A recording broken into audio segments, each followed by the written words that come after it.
¿De qué vamos a hablar? Bueno, vamos a hablar de un tema que lo hemos llamado tinnitus y su abordaje osteopático. Como saben, es lo mismo que acúfeno, ¿vale? Se puede llamar también ruido de oído, lo que se dice vulgarmente, pero lo más frecuente en lo que es el ámbito médico a nivel internacional es hablar de tinnitus, aunque muy pocas veces conocido exactamente por la población, pero sí como nosotros, como profesionales de la salud. Muy bien. ¿Qué es el tinnitus exactamente? Pues el tinnitus es una percepción de un sonido sin que exista un estímulo acústico externo. Bien, el tinnitus puede ser permanente, es decir, el paciente lo nota siempre, ese tinnitus, ese ruido, o intermitente, modificable. Luego vemos cómo se puede modificar. Incluso, aunque sea intermitente o permanente, su tono y su intensidad se puede modificar. ¿Y qué ruido escucha el paciente? Pues depende, puede ser un pitido, un pi, un zumbido, como de una abeja o un mosquito en el oído. A mí me han llegado a decir galopar de caballos, olas de mar, como líquido que entra y sale del oído. Es decir, como es una percepción, ahora veremos que lo más frecuente es subjetiva, ¿vale? Pues puede tener una tonalidad totalmente diferente entre un paciente y otro. Entonces, cualquier sonido que note el paciente es un tinnitus, da igual que sea de un tipo o de otro. ¿Cuál es la prevalencia? Estamos hablando de que el tinnitus es una patología muy frecuente. Más, dependiendo de los estudios que revisemos, entre un 10 a un 15% de la población, ¿vale? Entonces, es una patología muy frecuente, que solemos ver muy frecuentemente, como digo, en nuestras consultas. La frecuencia es similar entre hombres y mujeres, no hay una prevalencia más alta entre hombres ni mujeres, y más o menos suele verse más frecuentemente en la quinta década de vida. Aunque yo, sinceramente, la consulta estoy viéndolo cada vez en gente más joven, ¿vale? De edad media, a partir de 30, 30 y tantos años. Ahora veremos cuáles pueden ser las causas de que aparezcan tinnitus en tanta población. ¿Cuáles son las causas? Cuando hablamos de causas de tinnitus, tenemos infinidad de causas. Ya veremos que nosotros, como osteópatas, como terapeutas manuales, podemos actuar más en unas que en otras, porque otras necesitarán un abordaje médico, un abordaje otorrino o neurológico, acompañado con el tratamiento osteopático o únicamente un tratamiento médico. Vamos a ir desgranando cada una de ellas para luego entender cuál va a ser el abordaje. La primera de las causas más frecuentes del tinnitus son la exposición a ruidos fuertes, es decir, un ruido fuerte que desencadena un tinnitus. Lesiones degenerativas del oído también pueden provocar tinnitus. Cualquier patología de oído medio, lesiones de transmisión, la otosclerosis, que es como una rigidez de la cadena de huesecillos del oído, la otitis o incluso un tapón de cera en el oído te puede provocar un tinnitus, daños en el oído interno y también pueden venir con un síndrome de Menier, ¿vale? El síndrome de Menier que afecta muchas veces a la audición y dentro de la audición también pueden aparecer tinnitus, junto a vértigos que también aparecen con los Menier. Los ruidos de impacto repentinos, repentinos, como decía, es decir, cualquier ruido abrupto o gente que trabaja mucho con sonidos, ¿no? Gente que está con cascos y que tiene mucho ruido, puede desencadenar más frecuentemente un tinnitus. Lesiones de cabeza y de cuello, como veremos, disfunciones temporomandibulares, angustia emocional o estrés, ansiedad, depresión y otros problemas psicológicos, ¿bien? Neurinoma del acústico, que esto es un tumor benigno que afecta al octavo parque craneal. Obstrucción, ya lo que son causas hematopoyéticas, es decir, sanguíneas. Obstrucción o bloqueo parcial de la carótida interna. Las hipertensiones arteriales también pueden debutar con tinnitus, infecciones tipo rubeola, salampión, muchos fármacos, ¿vale? Por lo que hay que tenerlo en cuenta siempre a la hora de hacer una buena anamnesis, saber que hay diferentes fármacos, incluso como los hipertensivos u otros fármacos, que dentro del cuadro de efectos secundarios tienen el tinnitus y patologías autoinmunes que pueden también cursar con tinnitus. Entonces tenemos un amplio abanico de patologías que me pueden dar un mismo signo, un mismo síntoma en este caso. Entonces hay que identificar cuál es la causa o las causas, porque se pueden combinar entre ellas para saber cómo podemos abordar esta patología que muchas veces es complicada, muchas veces no, la mayoría de las veces suele ser de abordaje complicado. Aquí le pongo un trabajo, el 2020, donde hablan de estos factores de riesgo y estas posibles causas del tinnitus. Cuando hablamos de tinnitus tenemos en primer lugar dos tipos, lo que se llama un tinnitus subjetivo y objetivo. Empecemos por el segundo. El tinnitus objetivo es un ruido que el terapeuta escucha, es un ruido audible, es decir, yo me acerco mediante o con un otoscopio o con cualquier aparato de medición al oído del paciente y yo como terapeuta escucho ruido. Esto es lo menos frecuente, porque normalmente está asociado a una lesión vascular, a una lesión de oído, ¿vale? Entonces esto ya sería menos de abordaje nuestro. ¿Qué es lo que vamos a soler ver? Lo que solemos ver lo que son los tinnitus subjetivos, es decir, que el único que escucha el ruido es el paciente. Y ahora vamos a desgranar este tinnitus subjetivo. Entonces, el tinnitus subjetivo no tiene una fuente externa, es decir, no hay aquí en mi casa, que estoy ahora, un ruido que venga de un aparato que se ha quedado enchufado o de cualquier otra cosa, ¿vale? Dentro de ese tinnitus subjetivo se puede subdividir en un tinnitus subjetivo central o periférico. Y ahora vamos a ir viendo dónde está el problema en un tinnitus central, dónde está el problema en un tinnitus periférico, para ver cómo podemos abordar cualquiera de los dos. El tinnitus central sería una división similar a cuando hablamos de vértigos, ¿no? Centrales y periféricos. El tinnitus central se origina en el cerebro, ¿vale? Es decir, son áreas, vías cerebrales, las que están a veces dañadas por una lesión o no, pero hay alguna alteración de esa vía cerebral que provoca el tinnitus central.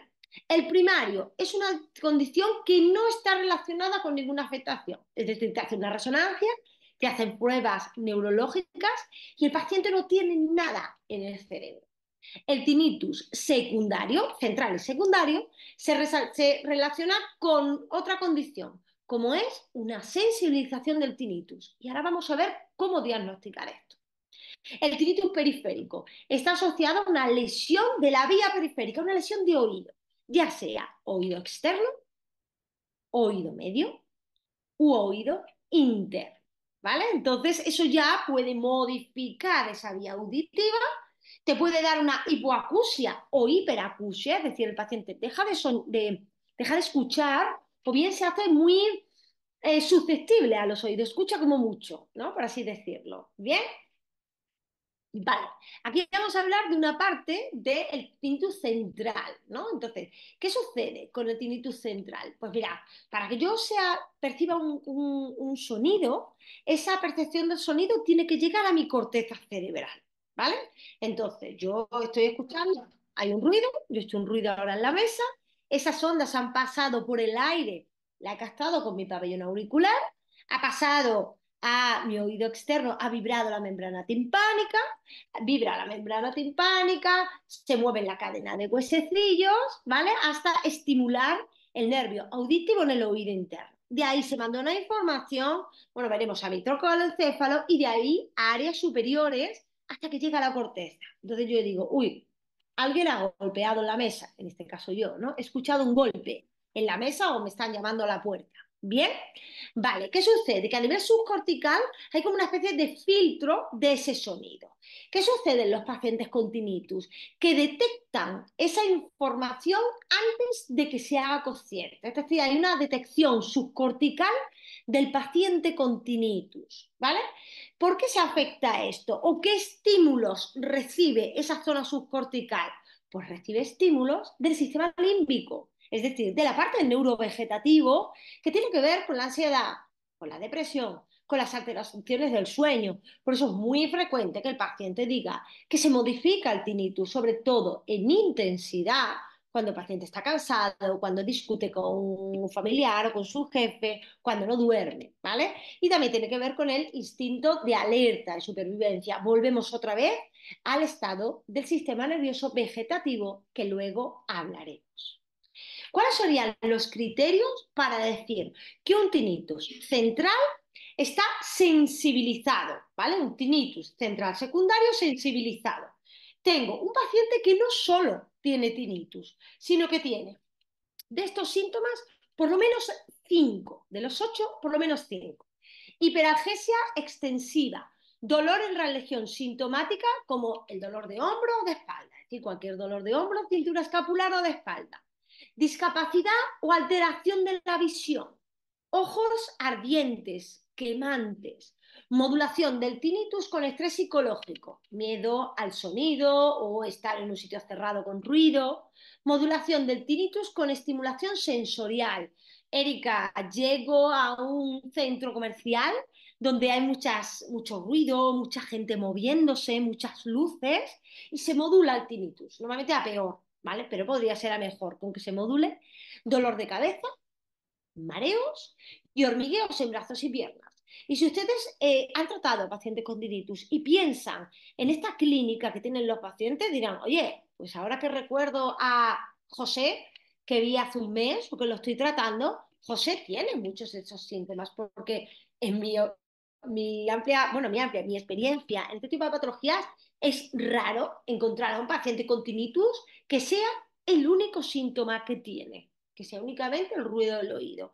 Sea sensibilizado o no, siempre puede haber otros factores alrededor que están alterados, unos clústeres, una serie de acúmulos de síntomas que encajan al paciente en un tipo de patología. ¿Vale?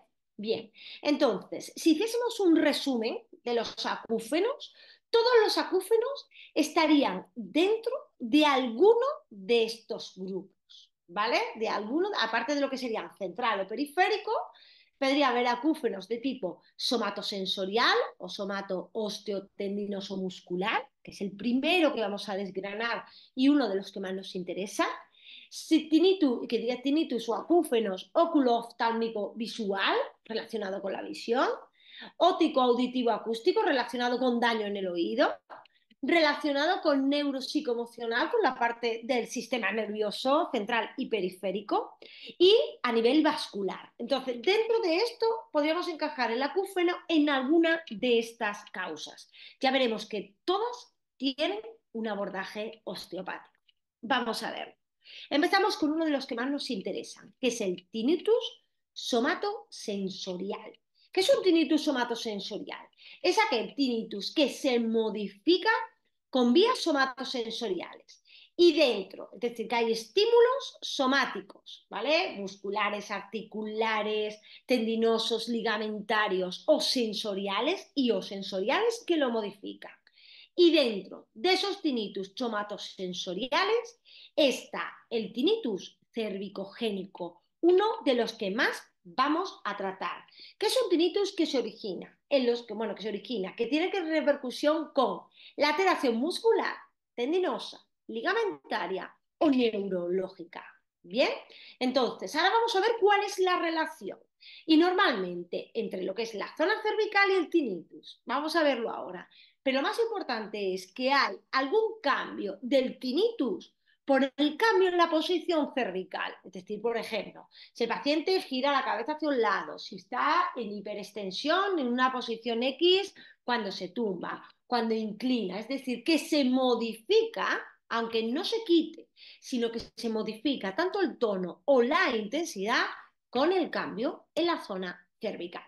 Bien, entonces lo que hemos dicho. Vamos a ver ahora ese tinnitus cervicogénico, que es un tinnitus somatosensorial, y vamos a ver cuál es la causa que puede provocar, que va a venir sobre todo a nivel neurológico. Esta imagen me encanta. Lo explicamos en los seminarios de otorrino, ¿vale? Que estamos dando ahora en cuarto curso de osteopatía. Es un seminario precioso porque vemos la parte de otorrino y también la parte de oftalmología. Y a mí me encanta darlo y siempre que explico el tinnitus explico esta imagen, porque si ustedes como terapeuta entienden esto, entenderán muchas cosas que le pasa al paciente. Esto es una imagen del tronco del encéfalo, mesencéfalo, protuberancia, bulbo, y ya lo que es el inicio de la médula. Bien, aquí nosotros vemos el MSN, ¿vale? El DCN y el VCN. ¿Esto qué son? Estos son centros que van a coordinar la audición, ¿vale? Por ejemplo, el núcleo coclear dorsal, núcleo coclear ventral, es decir, núcleos del tronco del encéfalo que coordinan, ¿vale? La parte de la audición. ¿Correcto? Voy a intentar explicarlo fácil. Bueno, pues estos núcleos que coordinan la audición reciben aferencias de niveles cervicales altos. Como pueden ustedes ver, nivel de C2. Nivel C2, nervio cervical alto, que manda aferencias a estos núcleos que controlan la audición. Pero también recibe aferencias del trigémino. También aquí a nivel del trigémino.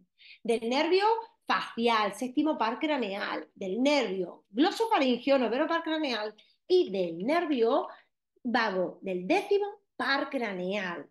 Por eso podemos entender cómo cualquier patología cervical puede modular la intensidad del tinnitus porque tienen una conexión neurológica a través del tronco del encéfalo.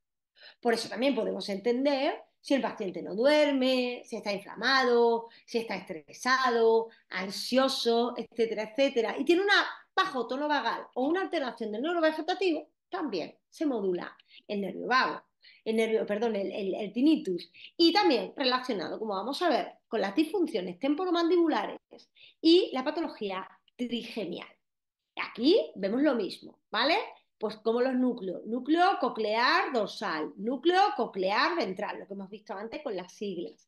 La médula, el núcleo somatosensorial de la médula, pues que reciben estos estímulos del cuello, niveles cervicales de C1 a C4, pares craneales 5, 7, 9 y 10, y también del nervio coclear, del octavo par craneal. Entonces hay una integración de estos estímulos que puede provocar un tinnitus. Bien, una de las cosas que más se está estudiando, bueno, ya hace años que se está estudiando y se sabe, es la correlación entre los trastornos temporomandibulares y el tinnitus. Así bien, la prevalencia del tinnitus es 8 veces mayor en pacientes con trastornos temporomandibulares.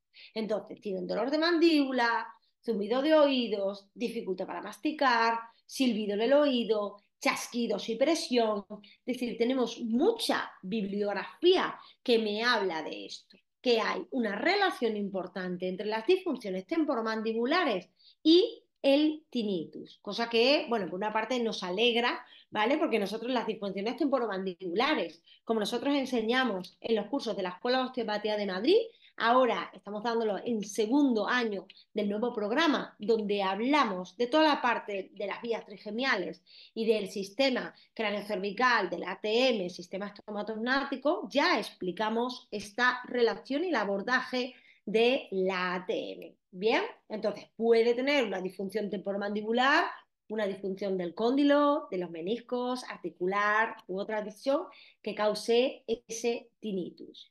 ¿Y qué relaciones hay entre la ATM con el tinnitus? La primera ya la he explicado, es decir, una disfunción neurológica a través del tronco del encéfalo que relaciona el quinto par craneal, el nervio trigémino, con los núcleos que controlan la audición, o que sí, que controlan la audición, los núcleos cocleares. Después tenemos trigger point, que te pueden dar también un dolor referido al oído.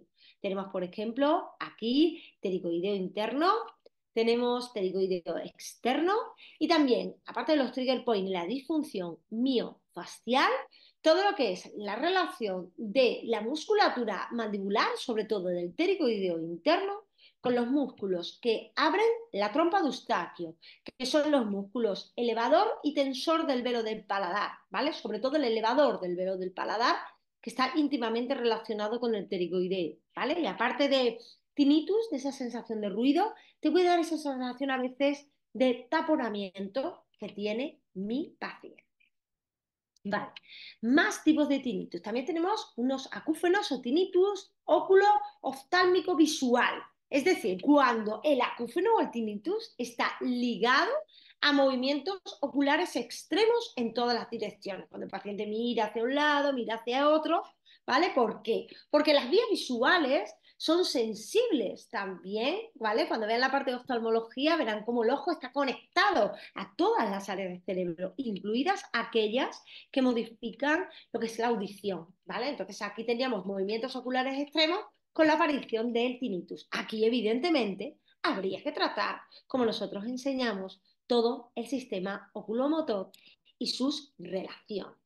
Después tenemos un acúfeno, un tinnitus hemático metabólico, es decir, una alteración vascular de los ejes carotídeos, ramas vasculares cerebrales, corazón o todo el sistema vascular. Es decir, hay un cambio a nivel vascular que también podemos modificar, ¿vale? Porque tenemos técnicas arteriales que podemos hacer y técnicas también relacionadas con todo el neurovegetativo que controla esta vascularización. Entonces, esto es algo que también podemos intervenir. Acúfenos neuropsicoemocionales, es decir, vinculados a la ansiedad, estrés, ansiedad, depresión, que pueden desencadenar los tinnitus, ¿vale? Relación también con el nervio vago, con esas vías que controlan la audición. Acúfeno óptico, audio acústico, lesiones del oído, del oído, ¿vale? Del sistema auditivo, tanto el oído interno, externo o medio, que pueden tener una lesión que afecta a estas vías auditivas, desde lo que es el oído hasta la corteza. Bien, entonces, ya tenemos las causas. Hemos visto un tinnitus central, periférico, lo más frecuente subjetivo, ¿vale? En este caso ya sea central o periférico, y diferentes vías que pueden afectar a este tinnitus, ¿no? La parte somatosensorial, relacionada con la zona cervical y con la ATM, la zona también a nivel de la parte vascular, que hemos dicho, ¿vale? También lesiones a nivel del oído interno, la parte somatoemocional o emocional, y también la parte de la relación con los ojos, ¿vale? ¿Cómo se diagnostica el tinnitus? Por una parte, hay que hacer un diagnóstico médico, ¿vale? Es decir, tienen los otorrinos varias herramientas terapéuticas para, con audiometrías, con otomisiones acústicas, con midiendo potenciales evocados y impedanciometría, perdón, que no me sale la palabra, es decir, diferentes herramientas terapéuticas para medir si hay alguna alteración del oído o de las relaciones con la audición.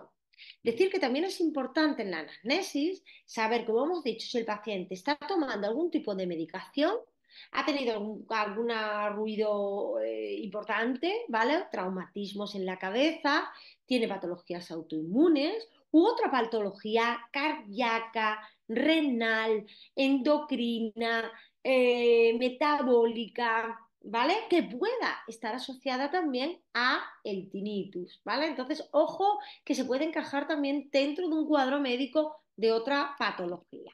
Bien, también para el diagnóstico de tinnitus tenemos un test de disability, de incapacidad del tinnitus. Esto es un cuestionario con 25 preguntas que el paciente responde y que nos interesa muchas veces, yo lo paso para ver cuál es el inicio y cuál es el fin del tratamiento, es decir, el antes y el después de nuestro tratamiento, porque eso nos ayuda a ver cómo ha mejorado, ¿vale? Cómo ha mejorado y nos da un feedback positivo en el caso de que hayamos mejorado la clínica y un componente objetivo, ¿vale? Esto es fácil de encontrar, lo tienen, lo tienen en castellano, también lo hay en inglés validado, ¿vale? Para que lo puedan pasar. En el diagnóstico osteopático del tinnitus tendremos que explorar evidentemente todo lo que es la columna cervical, por todo lo que hemos visto con la relación con el tinnitus, con el nervio trigémino, con el vago, la columna dorsal, por donde está todo lo que es la primera neurona, el asta lateral, que va a controlar todo lo que es la vascularización del oído, toda la vía vascular. Y también tenemos que incluir, evidentemente, todo lo que es la articulación temporomandibular y sus relaciones, relación con la lengua, con el hioides, con el cráneo, que también vamos a revisar todas esas suturas craneales y esa propia patología craneal que puede estar dando alguna repercusión sobre esos centros que hemos visto, esos pares craneales que pueden dar aferencias al tinnitus. Como pruebas diagnósticas también tenemos test con diapasón, ¿vale? Diapasones médicos, por ejemplo, para hacer el test de Weber en la parte superior del vértex o el test de Rine, ¿vale? Pues esto nos serviría para ver si hay una hipoacusia que sea más por afectación somatosensorial, ¿vale? O una hipoacusia que tenga que ver con la parte de transmisión del sonido. Esto, como digo, lo explicamos bien en toda la parte de otorrino, ¿vale? ¿Cómo se trata el tinnitus? Bien, bueno, habría que ver exactamente cada caso, pero normalmente, ¿qué es lo que se hace en el ámbito médico con el tinnitus? Lo primero, la medicación. Lo que más se suele utilizar, por lo menos aquí en España, es la beta-histidina, lo que es el SERC, que le sonará. El SERC es un vasodilatador. Su eficacia es discutible, ¿vale? La Cochrane, ¿vale? Como saben, la biblioteca de decisiones informadas. En diciembre del 2018 hace una revisión sobre esta beta-histidina, el SER, y hay falta de evidencia que nos diga que funciona para el tinnitus en comparación con el placebo, ¿vale? Tenemos varios estudios, nivel de criterios Gray de fiabilidad de moderada a muy baja, entonces, bueno, habría que pensárselo, aunque hay muchos pacientes que están medicados con este SER. La otra la otra medicación que se suele utilizar son los antidepresivos cíclicos para tratar los tinnitus, ¿sabes? Se basan más en lo que es el tratamiento del sistema nervioso, ¿vale? Que propiamente de la parte mecánica o auditiva. Y otros medicamentos, pues en el caso que el paciente tuviese hipertensión, patologías autoinmunes, aumento del colesterol, Meniere u otras patologías, ¿vale? ¿Qué se hace también para el tinnitus? Se hace terapia de reentrenamiento del tinnitus. Esto lo hacen a veces en centros, aquí por ejemplo, donde yo vivo, en centros de audición, ¿no? Donde venden los aparatos del oído. Hay centros que hacen este tipo de terapia. Y básicamente terapia de reentrenamiento del tinnitus, primero es, bueno, lo que es una anamnesis, explicación al paciente de qué consiste. Se basan en modificar el componente psicológico y luego hacen terapias sonoras, ¿vale? Con ruidos para que como que tu sistema se vaya acostumbrando al tinnitus. No lo quita, pero sí lo mejora, por lo menos en los casos que yo he visto. Un tratamiento largo puede variar entre un año y dos. Luego hay audífonos, dispositivos auditivos, en el caso que haya alguna alteración de la audición, porque muchas veces mejorando el problema auditivo, evidentemente mejora el tinnitus, si el problema es ese, fenomenal, y reduce la percepción. Y generadores de sonido, bueno, típico ruido blanco, sonidos naturales, que se pueden poner en la habitación para que el paciente escuche menos ese tinnitus. La terapia cognitivo-conductual, es decir, terapia psicológica, que necesitan muchos pacientes, ¿vale? Porque esto es un trastorno que afecta evidentemente a la vida diaria del paciente, bastante invalidante en muchas ocasiones y que requerirá otros profesionales sanitarios. Y ahora vamos con nuestro trabajo. ¿Qué puedo hacer yo como osteópata para los tinnitus? Primero, trabajo de la zona cervical, pongo manipulación, como pongo técnicas de movilidad, articulatorias, musculares articulares, todo lo que sea, un abordaje cervical, cérvico-dorsal, para tratar todas aquellas vías vasculares, neurovegetativas, nerviosas, tratamiento del vago, trigémino, ¿vale? Es decir, trabajar toda esa vía que sube al oído, sube y baja, que pasa por el cuello, mejor dicho. Técnicas craneales para también tratar la vascularización, todo el sistema trigemial y una parte también del nervio vago, ¿vale? Y por supuesto el tratamiento del ATM para tratar musculatura y disfunciones temporomandibulares. Tenemos también técnicas, por ejemplo, para tratar trompa de Eustaquio, trabajar ese oído medio, trabajar el paladar, que también está relacionado. Es decir, que tenemos un amplio abanico de herramientas de terapia manual osteopática para tratar el tinnitus. Estudios sobre osteopatía, tenemos resultados en el 2016-2016, mejora del tinnitus cervicogénico y mejora de la terapia manual en tinnitus somatosensorial. Es decir, tenemos trabajos, no muchos, no hay una gran variedad, pero sí que hay bibliografía que apoya nuestro trabajo en el tinnitus. Efectividad de la terapia manual, entonces mejora el tratamiento con la boca, la mandíbula y la zona cervical del tinnitus desde el 2013 y eficacia de los puntos trigger miofaciales sobre la desactivación del tinnitus. Entonces sí que hay, mejora el tinnitus, mejora la movilidad, tanto a nivel cervical mandibular y el dolor cervical. Y otra de las cosas que también quiero resaltar en este directo es la relación entre el tinnitus y el nervio vago, ¿vale? Porque esta es una de las cosas que como terapeutas tenemos que tener en cuenta porque nosotros podemos modular ese nervio vago si sabemos cómo medirlo y cómo llegar hasta él, ¿vale? Entonces, ¿por qué el vago influye en la vía auditiva? Lo hemos visto en la parte de la imagen del tronco del encéfalo, ¿vale? Entonces, las terapias emergentes van por ahí. Entonces, estudios recientes, 2022, radiofrecuencia pulsada del nervio vago. Eso en el caso que tengamos una aguja, ¿vale? Para meter radiofrecuencia a nivel de la zona del trago, a nivel de la zona de inervación de la oreja que tiene el nervio vago, ¿no? Entonces, radiofrecuencia pulsada durante 10 minutos mejora el tinnitus y la sensación auditiva. La radiofrecuencia pulsada en otros trabajos del 2023 también que mejora, ¿vale? La intensidad percibida del tinnitus. Estimulación transcutánea, otro trabajo del nervio vago que mejora a nivel del vago auricular, ¿vale? Todo lo que es el tinnitus, ¿vale?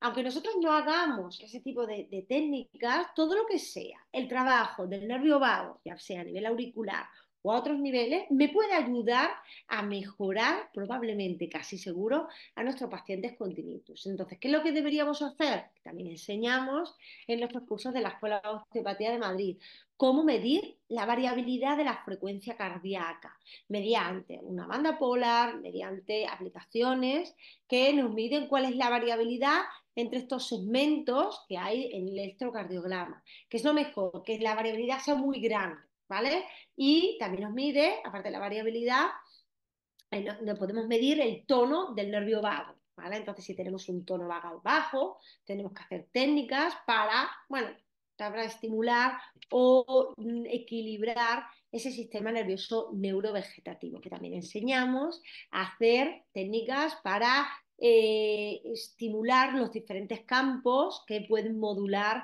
ese nervio vago y ese sistema nervioso neurovegetativo, ya sean craneales, en la boca, cervicales, torácicas, abdominales, etcétera. ¿Vale? Entonces aquí este trabajo es muy, muy prometedor en pacientes con tinnitus.